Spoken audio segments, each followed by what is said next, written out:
White button మష్రూమ్స్తో మనం చాలా సింపుల్గా అయితే కర్రీ చేసుకోవచ్చు అన్నమాట. ఈ కర్రీ వచ్చేసి మనకి రోటీ, చపాతి అలాగే వేడివేడి రైస్లో కూడా చాలా అంటే చాలా బాగుంటుంది. ఎలా చేసుకోవాలి ఏంటి అన్నది ఫుల్ వీడియోలో అయితే చూసేద్దాము. హాయ్ ఫ్రెండ్స్, నమస్తే, welcome back to our channel Kritika Parvesh Dubai vlogs.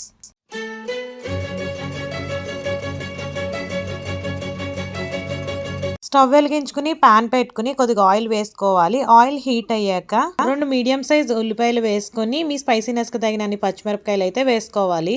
మన ఛానల్లో Dubai shopping vlogs, Dubai gold videos ఉన్నాయి, ఒకసారి విజిట్ చేసి చూడండి. ఇక్కడ మనం అయితే వైట్ బటన్ మష్రూమ్ ఒక బాక్స్ ఫుల్ గా తీసుకుంటున్నాం అనమాట.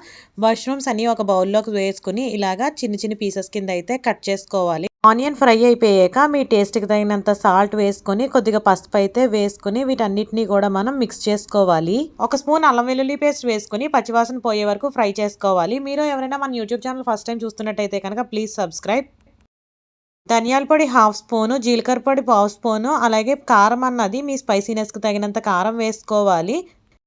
కొద్దిగా కసూరి మేతి వేసుకుని క్రష్ చేసుకుని వేసుకోవాలి. మీ దగ్గర కసూరి మేతి లేకపోతే కనుక మీరు కొత్తిమీర కూడా వేసుకోవచ్చు.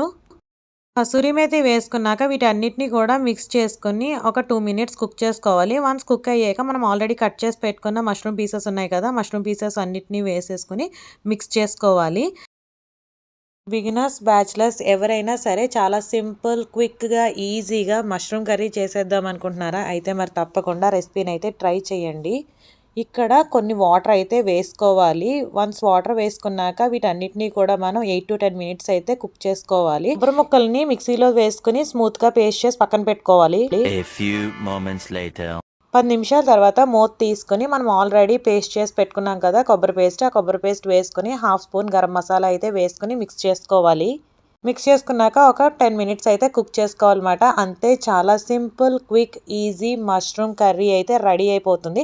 తప్పకుండా ట్రై చేసి మీకు ఎలా వచ్చింది ఏంటి అన్నది కామెంట్స్లో షేర్ చేయడం మర్చిపోకండి. మష్రూమ్ మసాలా కర్రీ వచ్చేసి రోటీ, చపాతీ, దోశ, వేడివేడి అన్నంలోకి చాలా అంటే చాలా బాగుంటుంది. తప్పకుండా ట్రై చేయండి. సబ్స్క్రైబ్.